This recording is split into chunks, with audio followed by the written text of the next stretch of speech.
Praise లాడమ్మ. Good morning. ప్రభువైన క్రీస్తు నామములో ఈ ఉదయకాలపు శుభవందనాలు మీ అందరికీ తెలియచెప్తున్నాను. బాగున్నారమ్మ? అందరూ ఎలా ఉన్నారు? దేవునికి స్తోత్రం. మనందరినీ కాచి కాపాడిన దేవదేవునికి మహిమ కలుగును గాక. మనందరం బాగుండాలని ప్రతిరోజు మీరు ప్రార్థన చేస్తున్నారు, మనం కూడా ప్రార్థన చేస్తున్నాం. దేవుడు మనతో మాట్లాడుతున్నాడు. ప్రతిరోజు మనలను బలపరుస్తున్న దేవునికి మహిమ కలుగును గాక. ఈరోజు దేవుని వాగ్దానం రెండవ దినవృత్తాంతాల గ్రంథం 20వ అధ్యాయము 15 వచనాన్ని చదువుతున్నాను. 15 చివర చదువుతున్నాను.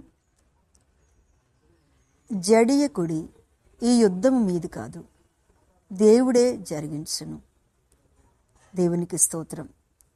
యెహోవా సెలవిచ్చినదేమనగా, ఈ గొప్ప సైన్యమునకు మీరు భయపడకుడి.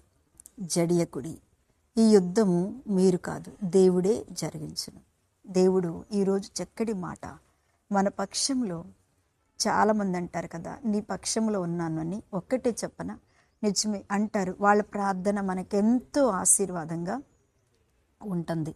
కానీ దేవుడు ఇక్కడ ఏం చెప్తున్నాడు అంటే, చక్కటి మాట చెప్తున్నాడు. ఏంటంటే ఆ సైన్యమునకు మీరు భయపడకండి, జడేయకండి. నిజంగా ఈ యుద్ధము మీరు కాదు, దేవుడే జరిగించండి. ఏ సైన్యమునకు చెప్పండి? యెహోషాపాతుతో దేవుడు చెప్తున్నాడు. యెహోషాపాతు మీదకి భయంకరమైన యుద్ధం చేయడానికి శత్రురాజు వచ్చినప్పుడు యెహోషాపాతు సైన్యము తక్కువగా ఉంది, శత్రు సైన్యము ఎక్కువగా ఉంది కదండి. ఆ ఎక్కువగా ఉన్నప్పుడు ఈయన ఏం చేయాలో తెలియక ఏం చేస్తున్నాడంటే, దేవుని మందిరంలో నిలబడి ప్రార్థన చేస్తున్నాడు. ఉదయం మొదలుకొని సాయంకాలం వరకు కూడా దేశం ఆ యొక్క ప్రజలందరూ కలిసి దేవుని సన్నిధిలో విచారిస్తూ ప్రార్థన చేస్తున్నారు. ఎందుకు? యుద్ధమును గెలవటానికి. దేవునికి స్తోత్రం. అప్పుడు దేవుడు దిగి వచ్చి ఆయనతో మాట్లాడారు.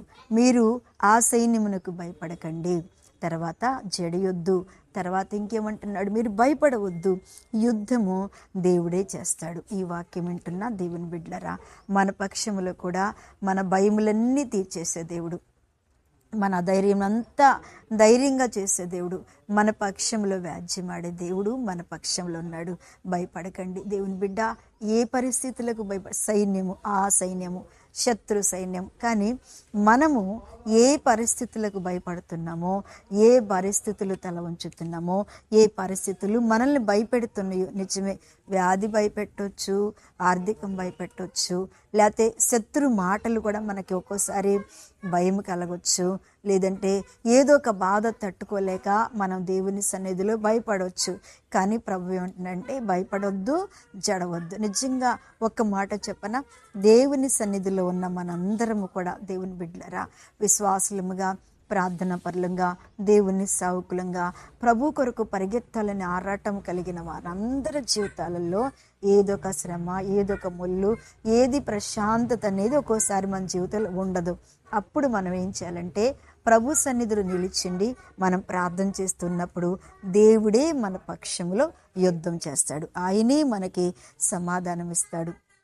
ఒక్కోసారి జయము అపజయం అనేది మన జీవితంలో ఖచ్చితంగా ఉంటుంది, ఉండాలి. దేవుని బిడ్డలరా, ఉన్నప్పుడే మనం అందరూ అనుకుంటారు, నాకీ పరీక్ష.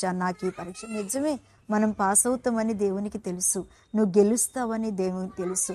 ఎటువంటి యుద్ధమైనా, ఎటువంటి పోరాటమైనా, ఎటువంటి పనైనా దేవుడు నీకు పెడితే ఖచ్చితంగా నువ్వు గెలుస్తావని దేవునికి తెలుసు. అందుకనే నీకు దేవుడు ఈ పోరాటాన్ని పెట్టాడేమో. అందుకే నీ పక్షంలో ఓడిపోతున్నాను అనుకోబాకు. దేవుడు అంటున్నాడు, నువ్వు భయపడవద్దు. ఈ యుద్ధము, ఏ యుద్ధము? ఈ పరిస్థితులు, ఈ బాధ, ఈ సమస్య నీ దేవుడు నీ కోసం చేయబోతున్నాడు. ఆమెను చెప్పండి. నా కోసం నా దేవుడు చేయబోతున్నాడు. ఖచ్చితంగా నీకోసం చేయబోతున్నాడు, నీకోసం యుద్ధం చేయబోతున్నాడు. సమస్తమును జయించుటకు దేవుని కృప నీ మీద ఉంది. కళ్ళు మూసుకొని ప్రార్థిస్తాను. పరిశుద్ధుడా, ఉదయకాలమున ప్రతి బిడ్డను దర్శించి, ఏ బిడ్డ బాధ వేదనలో ఉందో నెమ్మది దయచి, అనారోగ్యంగా ఉంటే స్వస్థపరచండి ప్రభా. సంపూర్ణమైనటువంటి ఆశీర్వాదంతో ఈ దినమంతా, ఈ రోజంతా వారిని నడిపించి దీవించమని యేసునామమున అడుగుచున్న తండ్రి, ఆమెన్. ప్రైజ్ లార్డ్ అమ్మ. దేవుడు మిమ్మల్ని దీవించును గాక. ఆమెన్.